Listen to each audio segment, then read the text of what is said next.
पूर्णमदः पूर्णमिदं पूर्णात् पूर्णमुदच्यते पूर्णस्य पूर्णमादाय पूर्णमेवावशिष्यते। ॐ शान्तः शान्तः। ॐ सहना भवतु सहनौ भुनक्तु सह वीर्यं करवावहै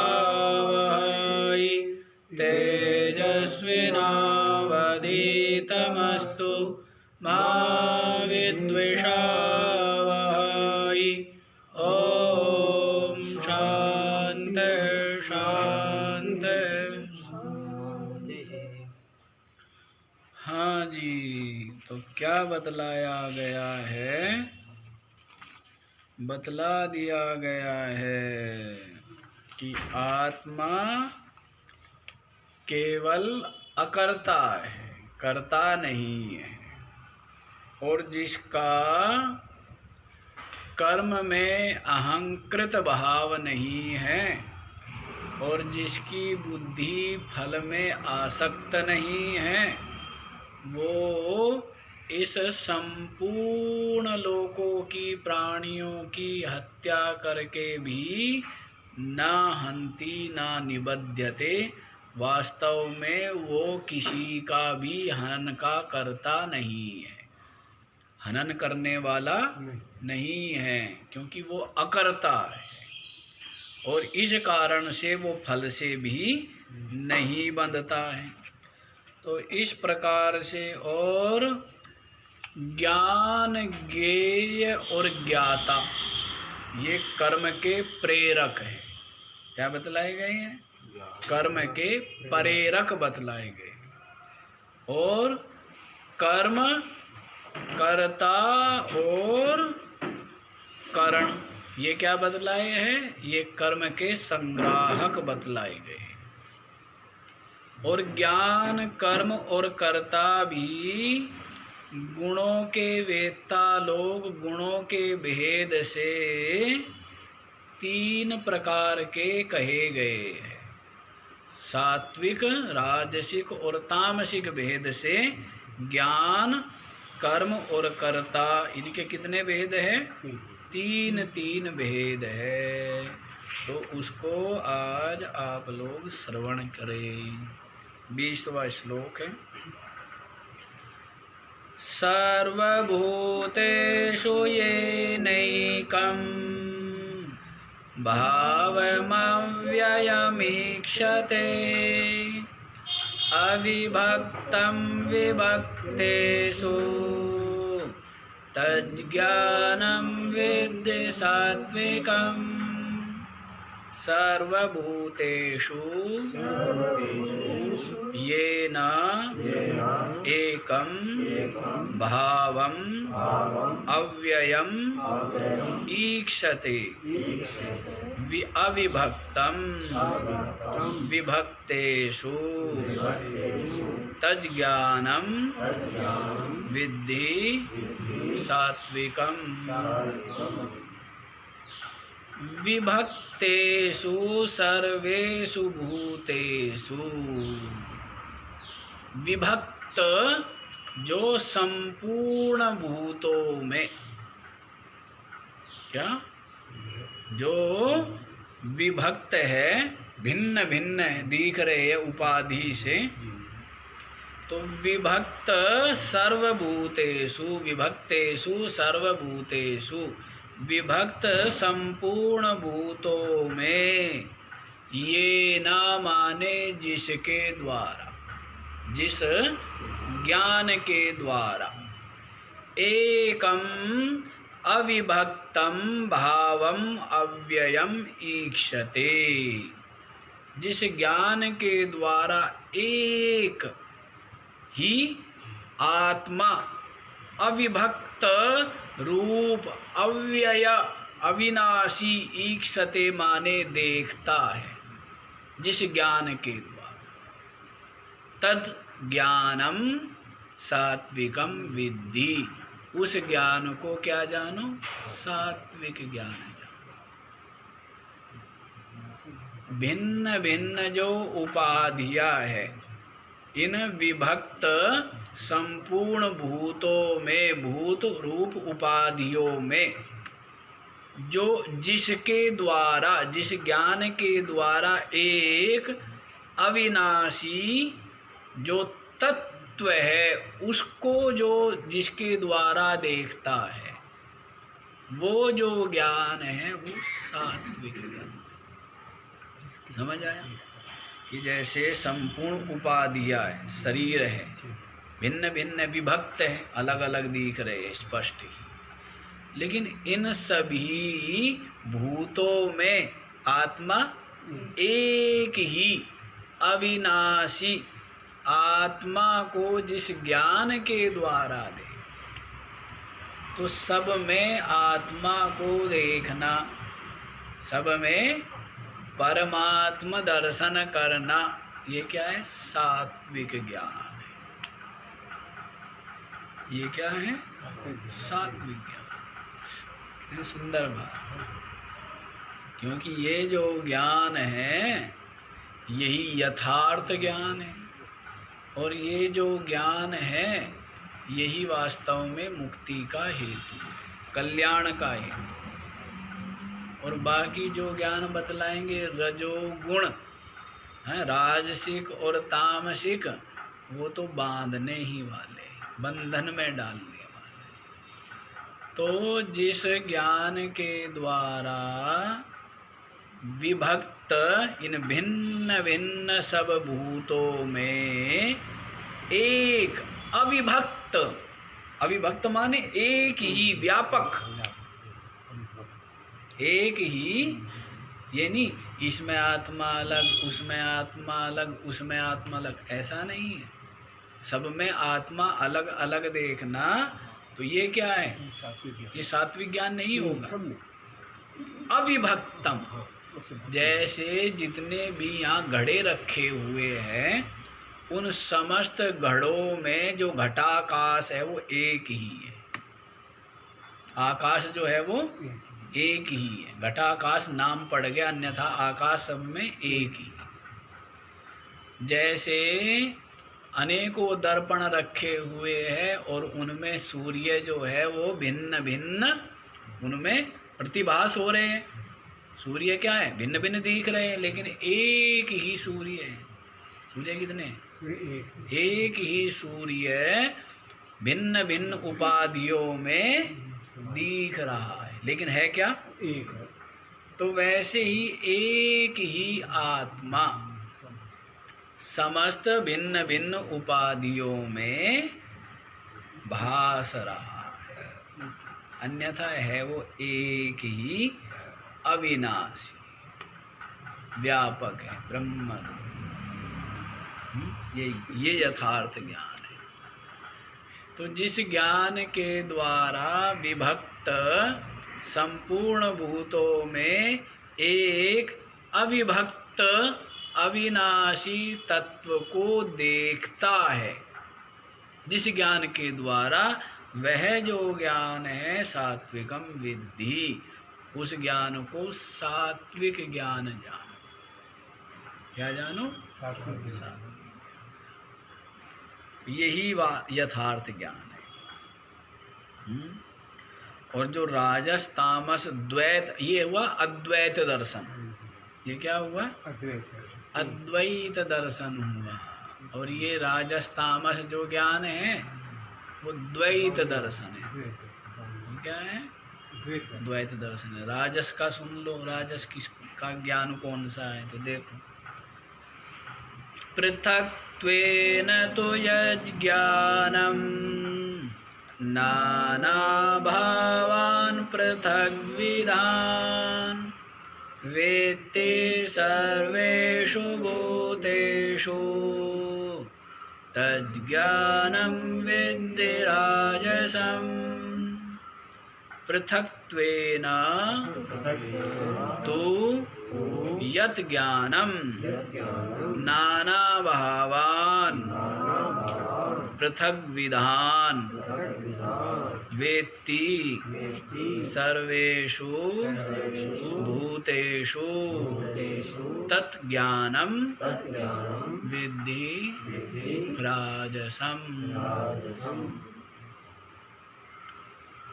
तू माने किंतु यत ज्ञानम, जिस जो ज्ञान नाना भावान पृथक विधान पृथक्त्वेन वेत्ति सर्वेषु भूतेषु, संपूर्ण भूतों में पृथक विधान माने भिन्न भिन्न, नाना भावान जो भिन्न आत्मा को, क्या भिन्न भाव वाले या भिन्न स्वभाव वाले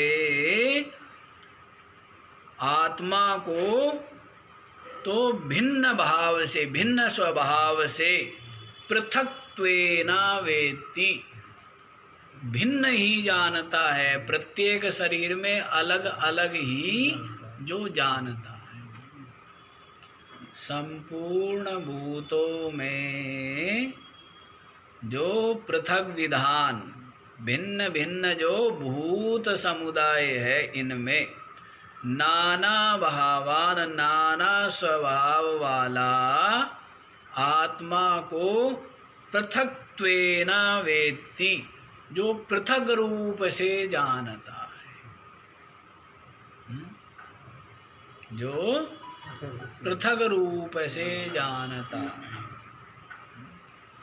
जिस ज्ञान से सभी भूतों में माने प्रत्येक शरीर में भिन्न भिन्न शरीर में और भिन्न भिन्न रूप से, पृथक विधान माने भिन्न भिन्न रूप से, और आत्मा को क्या है भिन्न रूप से ही, अभिन्न रूप से नहीं, भिन्न रूप से जो पृथक्त्वेन वेत्ति, जो पृथक रूप से भिन्न रूप से जो जानता है, तद ज्ञानम राजसम विद्धि, उस ज्ञान को राजस ज्ञान जान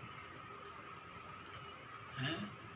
सात्विक ज्ञान वाले तो आप है नहीं, पर आप लोगों को कम से कम एक सांत्वना थी कि राजस ज्ञान वाले तो होंगे ही हैं। पर राजस ज्ञान वाले भी ना होकर के कौन से ज्ञान वाले हैं? तामस ज्ञान वाले। कैसे है बताएंगे? शरीर को ही आत्मा मानते हैं ना, क्या करते हैं? शरीर को आत्मा मानते हैं। तो जो शरीर को आत्मा मानने वाले वो क्या है? तो तामस है। तो देख बतलाएंगे इसको। तो अभी ये देखो, संपूर्ण भूतों में जिस ज्ञान से पृथक विधान भिन्न भिन्न रूप से, नाना भावान पृथक विधान भिन्न भिन्न रूप से, पृथक ही भिन्न ही आत्मा को पृथक्त्वेन वेत्ति, भिन्न रूप से जो जानता है, जिसके द्वारा जानते हैं, तो तद ज्ञानम राजसम विद्धि, उस ज्ञान को राजस ज्ञान जान। तो दृष्टि नहीं है, दृष्टि किस पर है?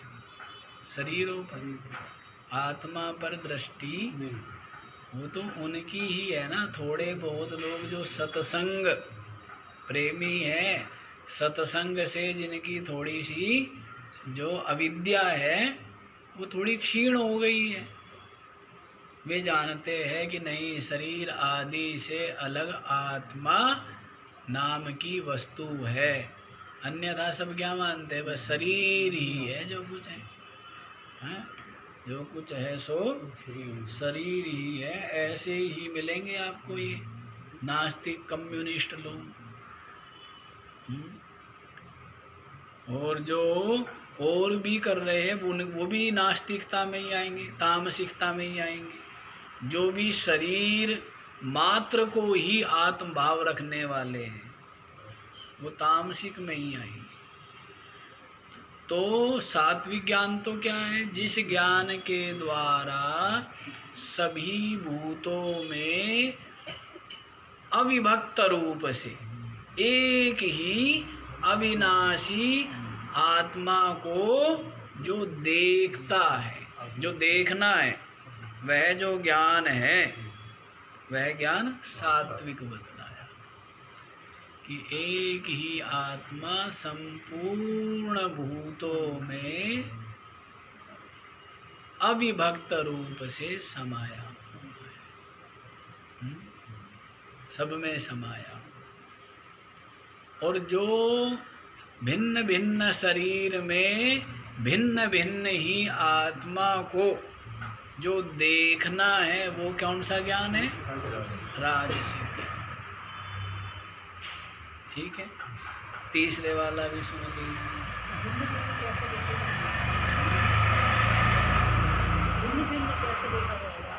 भिन्न भिन्न देखता ही भिन्न भिन्न है। आप इस शरीर में अलग देख रहे हो आत्मा को, इस शरीर में अलग देख रहे हो, तो जो देखना है यही राजसिक ज्ञान है। सारी उपाधियों में भिन्न ही आत्मा को देखना, तो ये राजसिक ज्ञान है। और सब में एक आत्मा को ही परिपूर्ण देखना, ये सात्विक ज्ञान, यही यथार्थ है, ये वास्तविकता है। स्पष्ट स्पष्ट देखना, तामसिक देखिए। यत्तु कृत्सनवदेकस्मिन् कार्ये शक्तमहेतुकम् अतत्त्वार्थवदल्पं च तत्तामसमुदाहृतम्। यत्तु कृत्स्नवद एकस्मिन् कार्ये सक्तम् अहेतुकम् अतत्त्वार्थवद अल्पं च तत्तामसम् उदाहृतम्। देखो क्या कहते हैं जी। यत्तु, तू माने किंतु, यत जो ज्ञान है, कृत्सनवद एकस्मिन् कार्ये, एकस्मिन् कार्य माने एक ही शरीर में, एक ही शरीर में, या बस इतना ही कार्य, कार्य माने जो शरीर है, कार्य कर्ण संघात बोलते हैं ना बार बार, तो कार्य क्या है? ये शरीर है या प्रतिमा आदि है। बस मानते हैं ना कि प्रतिमा, बस इसमें ही भगवान है, बस प्रतिमा तक ही सीमित है, प्रतिमा में ही भगवान है और शरीर ही है। तो देखो क्या कहते हैं, एकस्मिन् कार्ये कृत्सनवद सक्तम अहेतुकम। तो एक ही शरीर और शरीर से बाहर जो प्रतिमा आदि है, उसमें ही जो आसक्त है, सक्तम माने जो आसक्त है। आसक्त किस भाव से? अहम भाव से, कि मैं इतना ही हूँ, मैं क्या हूँ? इतना ही हूँ। शरीर मात्र परिमाण वाला मैं हूँ, जितना शरीर है उतना ही हूँ बस मैं। तो इस प्रकार से, और ईश्वर बस प्रतिमा में ही ईश्वर है, हाँ, और अन्यत्र ईश्वर कहीं नहीं है। ये यहाँ पर एक तरह से जैन धर्म का खंडन किया जा रहा है। जैन मतावलंबी जो प्रतिमा है, प्रतिमा में ही क्या मानते हैं? ईश्वर मानते हैं, परमात्मा को मानते हैं। अलग से तो वो परमात्मा को मानते नहीं है, तो प्रतिमा को ही क्या मानते हैं? भगवान, ईश्वर मानते हैं। तो उनका यहाँ पर बतलाते हैं कि वो तामसिक ज्ञान है, अयथार्थ ज्ञान है, तो उसका खंडन कर रहे हैं। तो एकस्मिन् कार्ये सक्तम, एक ही शरीर में या प्रतिमा आदि में सक्तम आसक्त है कि बस मैं इतना ही हूँ, या ईश्वर इतना ही, ऐसा जो ज्ञान है क्या है? अतत्वार्थ, उसमें कोई तत्व नहीं है। उसमें क्या है? उसमें कोई तत्व हो, कोई तर्क हो, उनके पास कोई प्रमाण हो, ऐसा कुछ भी नहीं है। यूं ही बस माना हुआ है। क्या है? माना हुआ है, तर्क शून्य है। और अल्पम च, और क्या है? वो अल्प विषयक होने से, सीमित होने से, तद ज्ञान और तद तामसम उदाहृतम, तो ऐसा जो अल्प ज्ञान और अल्प फल वाला माना गया है, तो ऐसा ज्ञान तामसिक ज्ञान कहा गया है, तामस ज्ञान कहा। एकस्मिन् कार्ये सक्तम, एक ही कार्य में क्या है? वो आसक्त है। एक ही जो कार्य है शरीर आदि, उसमें ही आसक्त, या प्रतिमा आदि में आसक्त, और उसको ही कृत्सनवद, उसको ही क्या है? संपूर्ण रूप से जानते हैं, संपूर्ण मानते हैं। शरीर को ही या प्रतिमा को ही क्या मानते हैं? मैं इतना ही हूँ और ईश्वर इतना ही। उतने को जो संपूर्ण के समान जानते हैं, सीमित को जो संपूर्ण करके जानते हैं, ऐसा जो अहेतुकम, बिना कोई हेतु, बिना कोई तर्क, कोई तर्क नहीं है उनके पास। अतत्वार्थ, तत्वार्थ से रहित है, कोई तत्व नहीं है उन बातों में। उस बात में कोई तत्व नहीं है, कोई रहस्य की बात नहीं है। अल्पम च, और वो सीमित होने के कारण फल भी क्या मिलेगा? अल्प ही मिलेगा। सीमित फल मिलता है। अल्प फल वाला जो माना गया है वह ज्ञान तामस ज्ञान, शरीर मात्र परिमाण वाला आत्मा को मानना, तो ये असुरों का ज्ञान है। हिरण्याक्ष, हिरण्यकशिपु कहते हैं हम ही तो है परमात्मा है, और बाकी सब क्या है? कीड़े मकोड़े। बाकी बस अपने को, अपने शरीर को, आत्मा को थोड़ा आत्मा को यदि वो माने तब तो ठीक है, तब कोई दिक्कत नहीं। लेकिन वो किसको मानते हैं?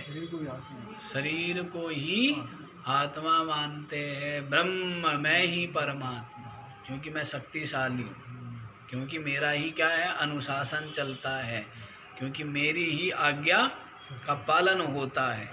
मैं ही सबका शासक, मैं ही सबका स्वामी हैं, मैं ही सबका पालन करने वाला हूँ, इसीलिए मैं ईश्वर। ऐसा वो हैं, ऐसे बहुत पहले 2-4 थे, अपने चेले बहुत है दुनिया में हैं। अब चेलों की कमी है क्या? हैं, बस आदमी सोचता है कि तेरे जैसा तो कोई है ही नहीं, तू ही है बस। तू ही है जो कुछ है धरती पे, राजा समझता है अपने। हाँ जी। तो इस प्रकार से 3 प्रकार का ज्ञान बताया। सात्विक ज्ञान है भिन्न भिन्न समस्त भूतों में एक अविभक्त अविनाशी आत्मा को एक रूप से जानना, एकत्व रूप से जानना, ये सात्विक ज्ञान। और संपूर्ण भूतों में आत्मा को भिन्न भिन्न करके जानना, समझना, ये ज्ञान क्या है? राजसिक ज्ञान है कि प्रत्येक शरीर में आत्मा भिन्न ही है।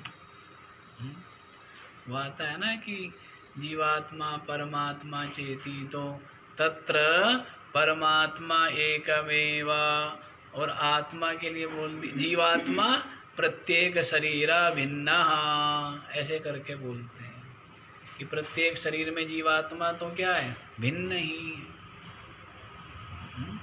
जीवात्मा प्रत्येक शरीर में भिन्न ही है, ऐसा मानते हैं। तो ऐसा जो ज्ञान है वो कौन सा ज्ञान हुआ, राजसिक ज्ञान, यथार्थ ज्ञान नहीं हुआ, क्योंकि उपाधि से भिन्नता है। भिन्नता किससे है, उपाधि से भिन्नता है। शरीर रूपी उपाधि, इंद्रिया रूपी, अंतःकरण रूपी उपाधि से भिन्नता है। जैसे एक ही सूर्य है और जो है कहीं पर कैसा दिख रहा है, काले शीशे में अलग, गोल शीशे में अलग, सभी शीशों भिन्न भिन्न दिखेगा। तो जो भिन्नता है वो किससे, उपाधि से है ना। सूर्य तो एक ही है और एक रस ही है।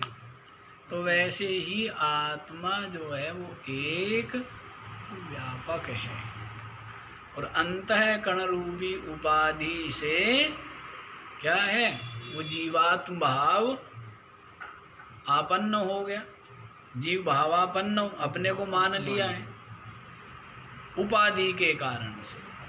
यथार्थ में तो आत्मा जो है वो क्या है, एक व्यापक अविनाशी ही विराजमान है वास्तविकता। तो ये राजस ज्ञान हुआ जो भिन्न भिन्न शरीरों में, भिन्न समस्त भूतों में आत्मा को भिन्न भिन्न जानना, देखना, ये ज्ञान राजस। जीवात्मा नाम पड़ेगा इसका, बस है जी, हाँ, तादात्म्य से नाम पड़ेगा, तादात्म्य से, तो एक ही। हाँ, जो तादात्म्य कर लिया ना वही जीवात्मा। इसमें अपने में जो कर्तृत्व भोक्तृत्व का आरोप कर लेना है यही जीवात्मा। अन्यथा उपाधि जड़ है और उपाधि में जो आभास है चेतन का वो भी जड़ है। तो वो दोनों ही जड़ हैं। और जो उसका अधिष्ठान है चेतन, वो कूटस्थ है, वही चेतन है, वही आत्मा है ना। तो वो जो है इन तीनों को मिलकर के क्या बन गया, जीव बन गया। तो तादात्म्य कर लिया। ऐसा हुआ कि मैं शीशे के सामने जाके खड़ा हो गया और अपने को भूल के, और शीशे में जो दिखने वाला है वो मैं अपने को मानने लगा। आभास को ही, छाया को मैं मानने लगा, जबकि मैं क्या हूँ, मैं तो बिंब हूँ, मैं तो अधिष्ठान हूँ, मैं तो अलग हूँ। लेकिन क्या मानने लगा, अब वो शीशा जो है बीच से टूटा हुआ था तो गर्दन क्या दिखती है उसमें, कटी हुई। तो रोने लगा कि अरे देखो मेरी तो गर्दन कटी हुई है। कि कहाँ कटी हुई, ठीक ठाक है, तुम देखे देखो जी गर्दन कटी हुई। तो क्या मानने लगा, जो छाया है आभास प्रतिबिंब, उसमें तादात्म्य कर लिया, अपने को भूल गया, उसको उसमें ही आत्मबुद्धि कर ली कि मैं ये हूँ, ये मैं हूँ। और वास्तविक जो है अपने को, इसी को तो भ्रम कहते हैं, अज्ञान भ्रम यही तो है। तो इस प्रकार से जो आत्मा है अधिष्ठान रूप, तो उसको न जान करके इसमें जो तादात्म्य कर लेना यही जीव भाव है, यही जीवत्व है। हाँ, अंतःकरण से आरंभ हुआ है, उपाधि से, अविद्या से शुरू हुआ, फिर अंतःकरण में भी कर लिया, इंद्रियों में भी कर लिया, शरीर में भी कर लिया, और धन और स्त्री पुत्र आदि में भी कर लिया है? बेटा मर गया तो क्या कहता है, मैं मर गया। धन नष्ट हो गया तो क्या कहता है, मैं मर गया, कहता है ना। अरे मैं मर गया, बचाओ कोई मेरे को। तादाद में कर लिया, जबकि धन तो जड़ है, बिल्कुल ही अलग है? पुत्र वो अलग ही है, इसी तरह शरीर अलग ही है, इसी तरह इंद्रिया अलग ही है, इसी तरह प्राण और मन बुद्धि अलग ही है, लेकिन क्या कर लिया, तादात्म्य कर लिया, उसमें ही आत्म बुद्धि कर ली, मैं मान लिया, मैं मेरा, यही माया है। तुलसीदास जी ने कहा ना, मैं और मोर तोर तय माया, यही वस की ना जीवन निकाया। मैं मेरा तू तेरा, यही माया। और माया क्या है, मैं मेरा तू तेरा, यही माया। अन्यथा जो सात्विक ज्ञान है वो तो बता दिया ना कि भिन्न भिन्न समस्त उपाधियों में जो अभिन्न अविभक्त एक अविनाशी आत्मा को जो देखना है वह सात्विक ज्ञान। और भिन्न उपाधि की भिन्नता से आत्मा को भी भिन्न भिन्न करके जानना, ये ज्ञान राजसिक ज्ञान है। और शरीर रूप उपाधि या प्रतिमा, इतना ही मैं हूँ, इस प्रकार का जो ज्ञान है वो तामसिक ज्ञान है। ये ही हूँ मैं, ये तामसिक ज्ञान है। तो ये जो उपासक है, ये जो तामसिक ज्ञान तो किनको होता है, पशु, असुर, नास्तिक, उनको तामसिक ज्ञान होता है। और जितने ये कर्मी और उपासक है, इनको राजसिक ज्ञान होता है। और सात्विक ज्ञान किनको होता है, ज्ञान मार्ग में ज्ञानी को वो समस्त उपाधियों में एक अविभक्त व्यापक आत्मा को देख। समझ आया? तो कर्मकांडी भी कर्म कांड करता है कि मेरे को स्वर्ग की प्राप्ति होगी तो मैं स्वर्ग जाऊंगा, तो अपने आप को जीव रूप करके जान रहा है। उपासक भी अपने आप को है भक्त जान रहा है, भगवान का दास जानता है, पृथक रूप से जानता है। तो ये राजस ज्ञान में आएंगे। सारी भक्ति द्वैत जो है, द्वैत दर्शन, ये राजस ज्ञान हुआ। और अद्वैत दर्शन, ये सात्विक ज्ञान हुआ। और तामसिक ज्ञान तो शरीर मात्र परिमाण वाला मैं हूँ, और बस ईश्वर जो है, ये जो काष्ठ आदि की मूर्ति है, पाषाण आदि की, बस ये इतना ही ईश्वर है। अरे कम से कम ईश्वर के सामने तो झूठ मत बोल। बाकी कहीं जगह ईश्वर है नहीं, बस यही है, मंदिर में ही है। तो ये वो जो स्थूल बुद्धि वाले हैं, शुरू में उनके लिए है ना प्रतिमा आदि, कम से कम वहाँ पर तो कपट करना छोड़ें। कम से कम चलो यहीं से ही इतनी देर तो भगवान का स्मरण करेंगे, भक्ति करेंगे, पवित्र भाव रखेंगे। और जो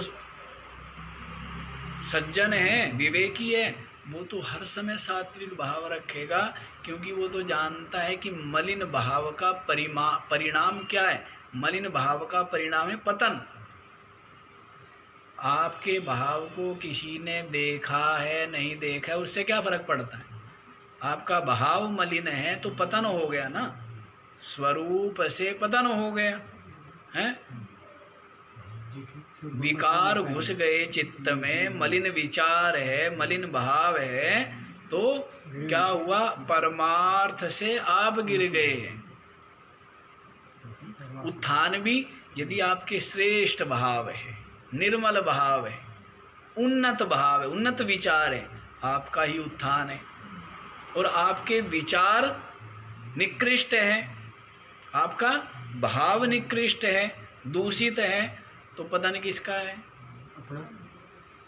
तो उत्थान भी अपना, वैसे तो कहते हैं उत्थान पतन सब मेरा है, सरकार तुम्हारे,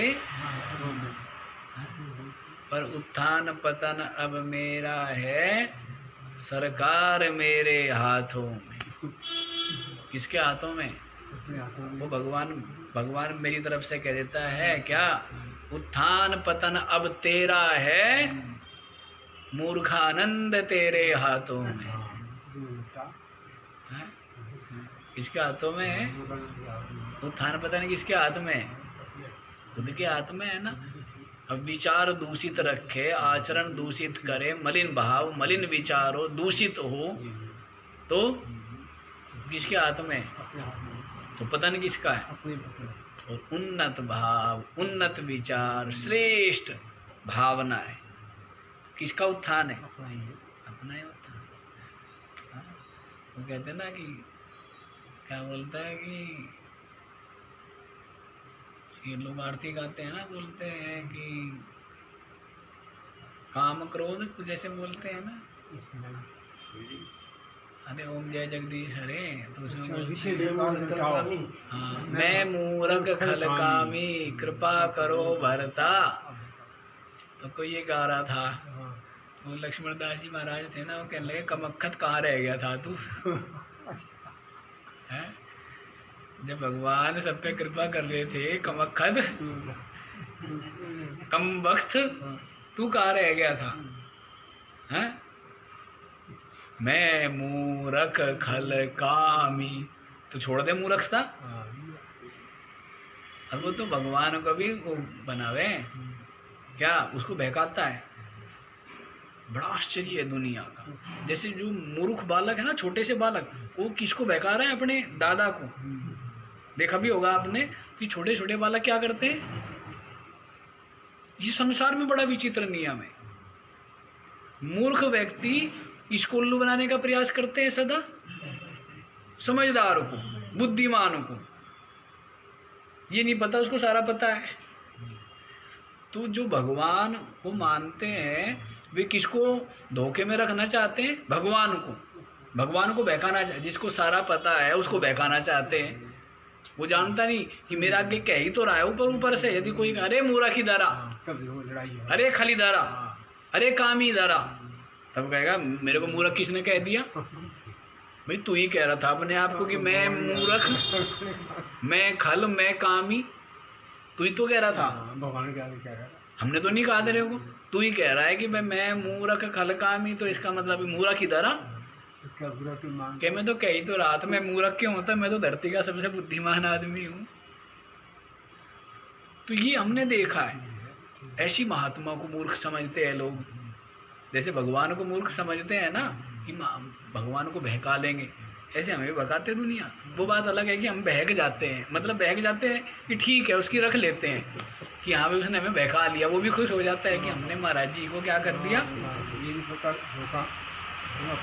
ये नहीं पता कि इनको तो आगे तक की पता है। तो किसको धोखे में रखते हैं, किसको बहकाना चाहते हैं? जो ज्ञानी है, जो व्यापक है, जो सब कुछ जानता है, उसको बहकाते। ईश्वर को बहकाते हैं, गुरु को बहकाते हैं, माता पिता को बहकाते, बड़ों को बहकाते। करते हैं चालाकी बच्चे, छोटे छोटे बच्चे इतनी इतनी चालाकी करें, अरे पूछो मत, करते हैं ना। तो चालाकी करना किसका काम है? ये प्रेम बता देगा। मूर्खों का काम चालाकी करना है, समझदारों का काम चालाकी नहीं करते हैं। समझ हमारे कहते हैं तन की जाने मन की जाने, जाने चित्त की चोरी, और उस साहिब से क्या छिपावे जिसके हाथ में डोरी। वो छिपाते किससे हैं? हमारे से छिपाते हैं। बड़ा आश्चर्य की बात है ना। जैसे पोता जो है सारी चालाकी कर रहा दादाजी से, उसे सारा पता। ये नहीं पता कि वो वहाँ खेल खा के आया हुआ है, उन गलियों से होकर के वो आया हुआ है जहाँ तू चालाकी कर रहा है। अच्छा जी, तो ये बात है भाई।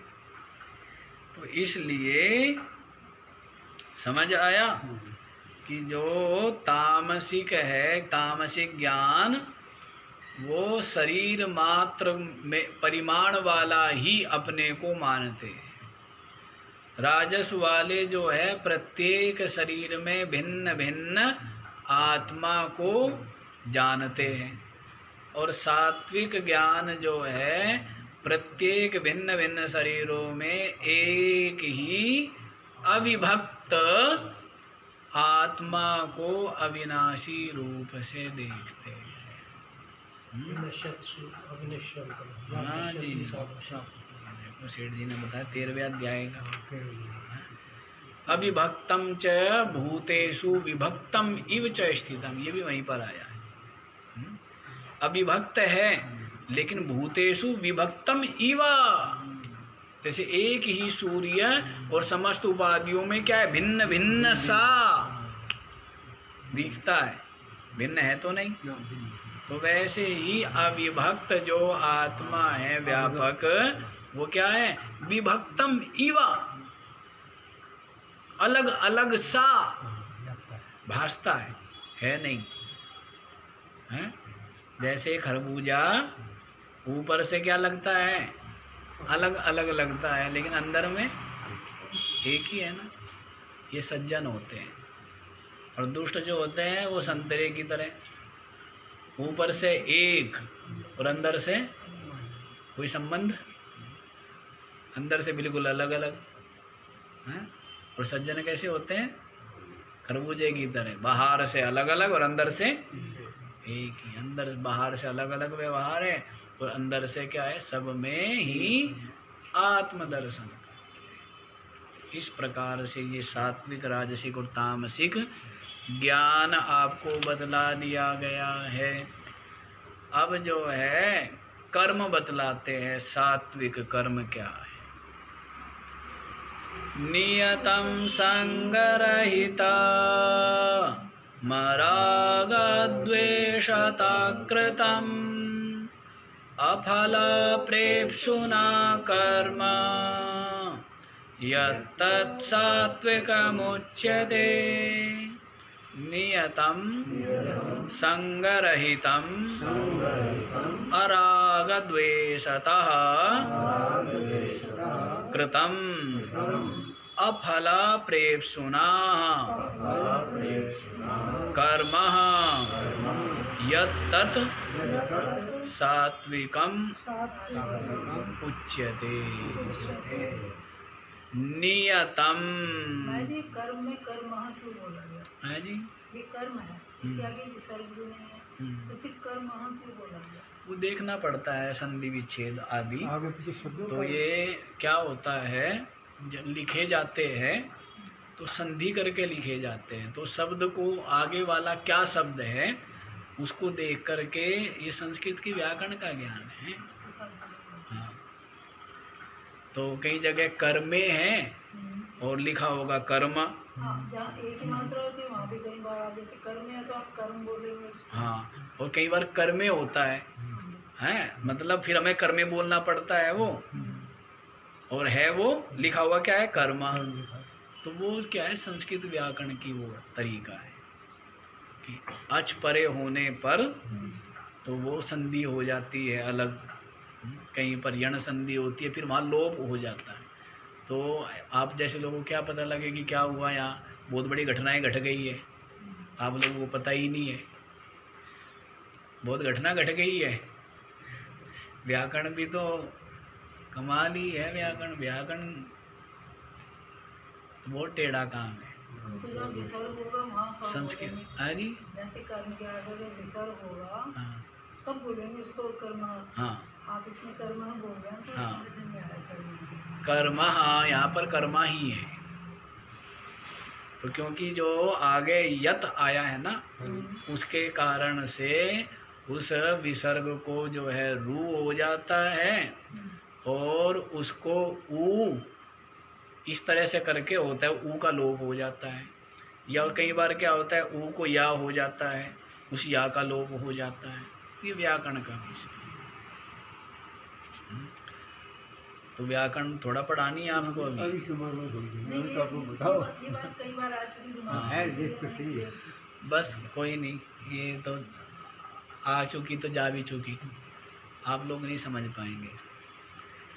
अच्छा जी, देखो क्या बताते हैं, नियतम कर्म, जो नियत कर्म है। अब संस्कृत इतनी विचित्र, पर लेकिन इतनी साइंटिफिक भाषा कोई हो ही नहीं सकती। आश्चर्य है, ये क्यों और ये क्यों नहीं, उसके कारण है, हर चीज के कारण है। ये ही क्यों, ये क्यों नहीं। जैसे अब राम है तो रमु क्रीड़ायाम धातु से राम बना है। राम शब्द जो है बहुत लंबा चौड़ा करके बनता है राम शब्द। फिर रामः, फिर इसकी विभक्तियाँ। अब उसमें भी क्या है, स्त्रीलिंग, पुल्लिंग, नपुंसकलिंग, ये भी सब होती है। तो संस्कृत तो अथाह समुद्र है। इसीलिए संस्कृत में महाभाष्य भी है, पतंजलि मुनि प्रणीत है। वो भाष्य क्या है, समुद्र ही है, सागर ही है। तो इस तरह से जैसे रमु क्रीड़ायाम, क्रीड़ा करना है, रमण करना माने क्रीड़ा करना। अब उससे राम शब्द बनेगा। तो रमनते योगिनो यस्मिनिति रामा, जिसमें योगी लोग रमण करते हैं या जो सब में रमा हुआ है। तो इस तरह से राम अर्थ ही संस्कृत के अनुसार है। राम ही क्यों है, आम क्यों नहीं, और आम ही क्यों, राम क्यों नहीं। हर चीज का कारण है। कृष्ण है जैसे कृष्ण विलेखने है, खोदने, उखाड़ने के अर्थ में है कि जो भक्तों के समस्त पापों को जड़ से उखाड़ दे, उसको कृष्ण कहेंगे। विष्णु कहेंगे विश्लिरि व्याप्तम, जो व्याप्त विश्लिरि धातु है, मतलब हर चीज, हर शब्द किसी न किसी धातु से बना है। हाँ, तो विश्लिरि व्याप्तम, विश्लिरि धातु है, वो व्याप्त अर्थ में है, तो विष्णु उससे बनेगा। ऐसे ही ब्रह्म जो है ब्रीहु व्याप्तम है, ब्रह्म शब्द या ब्रह्मा शब्द जो व्यापक है, व्याप्त करके जो रहता है, उससे ब्रह्म बन जाएगा। तो हर यूं ही नहीं कि भाई यूं ही कुछ आत्मा, आत्मा के लिए बतलाते हैं ना, कि जो सबको प्राप्त करके रहे उसको आत्मा कहते हैं। यच्चापनोति यदा दत्ते, जो सबको व्याप्त करके रहे उसको आत्मा कहते हैं। जो सबको ग्रहण करके रहे उसको आत्मा कहते हैं। यच्चात्ति, और जो सबका भक्षण करे हैं उसको आत्मा कहते हैं।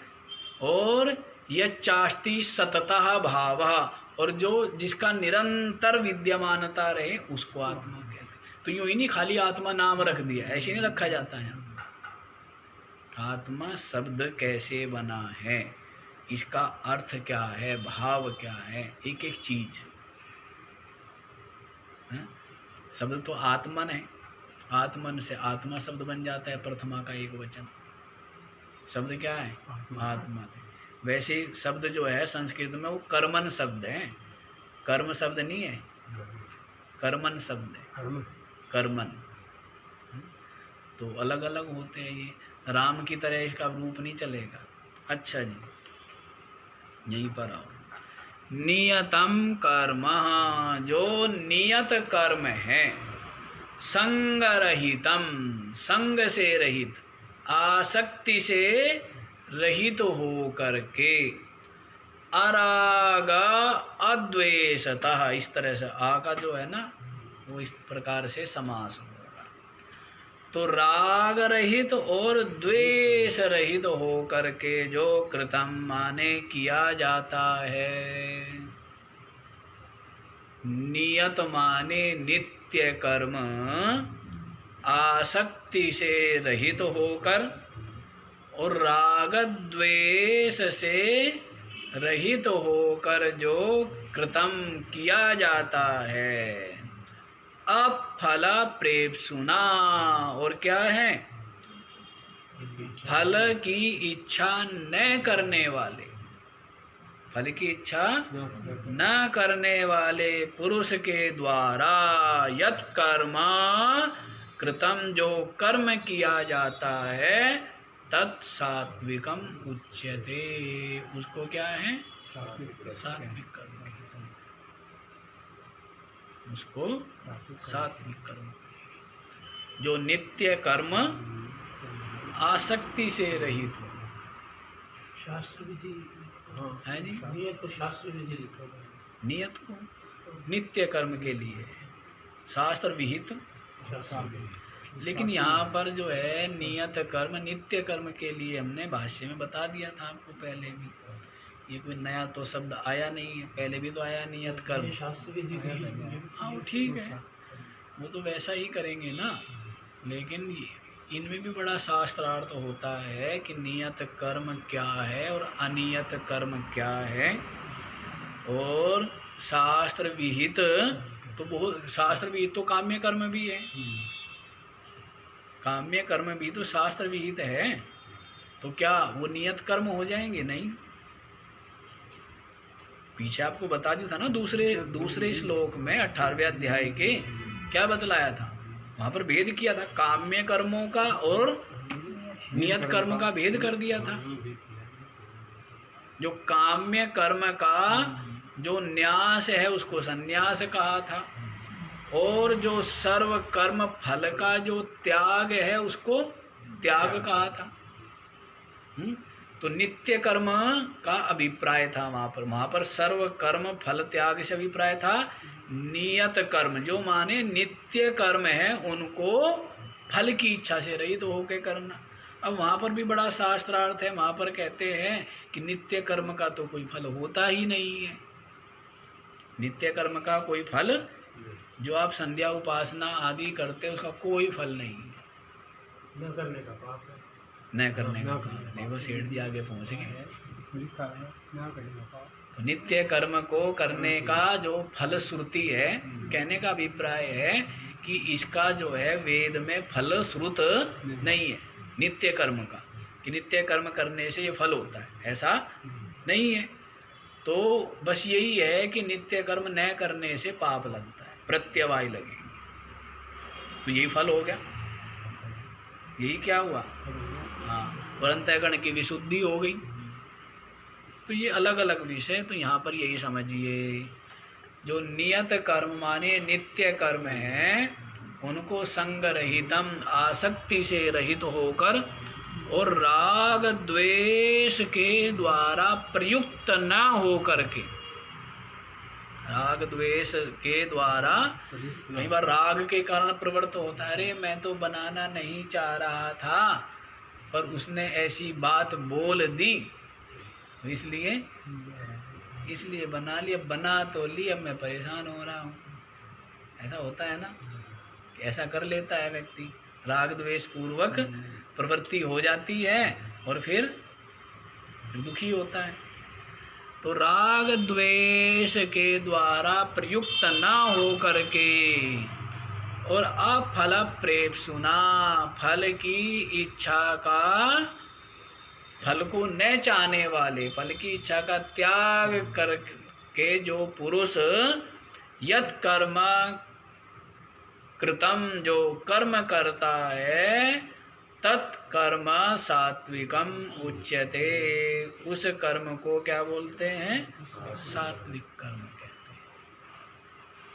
ठीक है, तो सात्विक कर्म जो है फल की इच्छा से रहित और आसक्ति से रहित और राग द्वेष से रहित होकर जो किया जाए वो सात्विक कर्म है।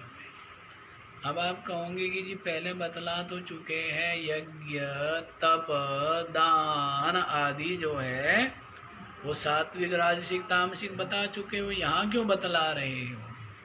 तो वहाँ पर तो एक एक को बताया है और यहाँ पर जो है सामान्य रूप से बतला है। यहाँ पर क्या है? सामान्य रूप से कि जो भी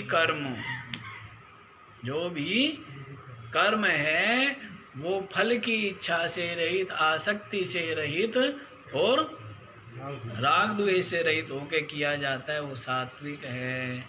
राजसिक देखो जी, यत्तु कामेप्सुना कर्म साहंकारेण वा पुनः क्रियते बहुलायासं तदराजसमुदाहृतम्। यत्तु कामेप्सुना कर्म साहंकारेण वा पुनः क्रियते बहुलायासं तदराजसम् उदाहृतम्। तू माने किंतु यत् कर्म, जो कर्म कामेप्सुना, काम माने फल, इच्छा। तो इच्छा को लेकर के, किसकी इच्छा? फल की। कामेप्सुना माने फल को चाहने वालों के द्वारा। यत कर्म, जो कर्म कामेप्सुना फल की चाह रखने वालों के द्वारा, सहंकारेण अहंकार पूर्वक, क्या अहंकार से युक्त होकर, वा पुनः माने और पुनः अहंकार से युक्त होकर, क्रियते यत कर्म क्रियते, जो कर्म किया जाता है, और कैसा? बहुलायासम, जिसमें क्या हो? अत्यधिक आयास हो। क्या हो? अत्यधिक आयास हो, परिश्रम हो। तो जब बहुत परिश्रम के द्वारा, और बहुत परिश्रम कब करता है? जब स्वार्थ, जब स्वार्थ हो, फल की इच्छा हो, तो एक व्यक्ति जो है वो 3 मंजिल मकान भी तोड़ सकता है, हैं? क्यों भाई? और जब सामूहिक रूप से ईंट रखी जानी हो, यज्ञ के लिए ईंट रखी जानी है, सामाजिक कार्य के लिए, तो वहाँ पर करने में रुचि, और जहाँ स्वार्थ सिद्ध हो रहा हो तो वहाँ पर, और अपना कार्य हो तो भाई 1 रुपया भी ना फालतू लग जाए, और समाज का कार्य हो, हैं, या संस्था का कार्य हो, 10-20 रुपये भी फालतू लग जाए तो कोई दिक्कत वाली बात। तो ये क्या है? यही तो लोगों को समझ नहीं है, और कई लोग अलग भी समझ होती है। मैं बोलता हूँ उनको, दीपक को, तो कह जी जैसे साइट के लिए हमें सामान खरीदना हो, लगता है कुछ नहीं, बोल देते हैं कर्मचारियों को, हाँ भाई वो ले आना, वो ले आना, वो ले आना। कह जी आश्रम के लिए सामान खरीदना बस क्या है उसमें, तो फिर मेरे को खुद ही भागना पड़ता है, और ये सोचता हूँ सस्ते से सस्ता और बढ़िया से बढ़िया। मैं अमरलाल सिंह वाले ना, उनकी दुकान पे 50 साल पहले गया माल लेने के लिए, लड़कों को ही भेजता था, लेकिन आपने उस दिन कहा तो मैं गया, तो उनको मैंने कहा देखो जी आज पहली बार तुम्हारी दुकान पे आया और माल तुम्हारा 50 साल से बेच रहा है। तो जब आपने कहा तो मैंने कहा ठीक है, खुद जाके ले आओ। क्यों? क्योंकि दुकान में तो पता है कि भाई जिस भाव आएगा 1-2 रुपया। अब आश्रम के लिए यही होगा कि भाई जो जायज से जायज हो, उचित तो हो। ये भेद हो गया ना, ये भेद हो जाता है। तो इसलिए संस्था का कार्य हो या समाज का कार्य हो, तो उसमें क्या है, विशेष ध्यान देना चाहिए, और अपने वाले में थोड़ा बहुत चलता है, निभता है, ठीक है ना। हाँ, तो ये सज्जन की और उसकी बात हो गई कि सज्जन लोग का आचरण इस तरह होगा, और स्वार्थी लोगों का क्या होगा, अरे मेरे को क्या फर्क पड़ता है, ऐसा होगा। अच्छा जी, तो जो कामेप्सुना फल को चाहने वालों के द्वारा, और साहंकारेण अहंकार किसके से युक्त होकर, अहंकार सहित, यत कर्म क्रियते जो कर्म किया जाता है, बहुलायासम जब अत्यंत परिश्रम से कर्ता के द्वारा, तद राजसम उदाहृतम वह जो कर्म है वो क्या है, राजस कर्म है। लोभ, स्वार्थ, आसक्ति, मोह का परिचायक है। सात्विक कर्म क्या है, कर्तव्य का पालन, फल की इच्छा नहीं। राजसिक क्या है, स्वार्थ, लोभ आदि आसक्ति, मोह पूर्वक ही प्रवृत्ति होती है। और तामसिक में अपना लाभ हो या ना हो, दूसरे का हानि कैसे हो, वो क्या है, वो तामसिक है। मेरे को खाने को नहीं मिला कोई बात नहीं, लेकिन उसको भी नहीं मिलना चाहिए। मिट्टी में मिल जाए, रेत में मिल जाए, लेकिन उसको कोई खा ना सके, बड़ा खुश होता है। व्यक्ति जो है ऐसा मूढ़ता करके भी दुष्ट व्यक्ति खुश हो। है। अरे मैं नहीं पी पाया कोई बात नहीं, पर गिरा दिया ना मैंने, वो भी नहीं पी पाया ना। हाँ, बड़े प्रसन्नता से बतलाए, अपने राक्षस पने को भी डींग हाकेंगे ना। हाँ जी, तो देखो समझ आया कि जो फल की चाह रखने वाले पुरुषों के द्वारा अहंकार सहित अत्यंत परिश्रम पूर्वक यत् कर्मा क्रियते, जो कर्म किया जाता है, तद राजसम उदाहृतम, ऐसा जो कर्म है उसको राजस कर्म कहा गया है।